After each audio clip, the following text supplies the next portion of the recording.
Bonjour, bienvenue dans cette nouvelle capsule vidéo sur la France mobilité, transport et enjeux d'aménagement.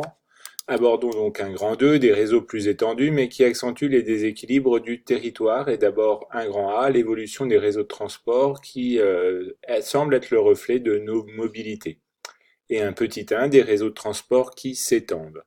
Prenons une période de référence entre 1996 et 2016. On va voir que les infrastructures de transport se sont étendues par de multiples exemples. D'abord, on peut prendre l'exemple des autoroutes. Le nombre de kilomètres d'autoroutes construites sur cette période représente une augmentation de 35% par rapport à 1996. De même, les lignes à grande vitesse où circule le TGV ont été multipliées par 2,5. Troisième exemple, le nombre de kilomètres de lignes de métro et de tramway ou autres transports en commun assimilables a été augmenté de 81%.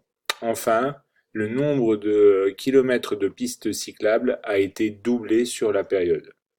Donc non seulement en gros A, toujours l'évolution des réseaux de transport au reflet de nos mobilités, non seulement les réseaux se sont étendus, mais les distances se réduisent.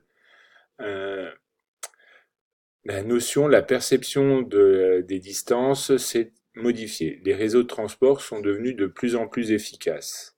Par exemple, pour faire un Paris-Bordeaux en 1968, il fallait 4h25. Aujourd'hui, en 2017, il ne faut plus que 2h04. Ces progrès ont modifié donc notre perception des distances. Nous ne raisonnons plus en distance kilométrique, mais en distance temps. Combien de temps me faudra-t-il pour arriver à ma destination? Ou alors en distance coût, combien cela me coûtera-t-il? Enfin, les réseaux sont de plus en plus interconnectés, réseaux autoroutiers, avec une gare TGV et un aéroport dans un même site, mais aussi autoroute, parking relais, PR et tramway dans un même lieu.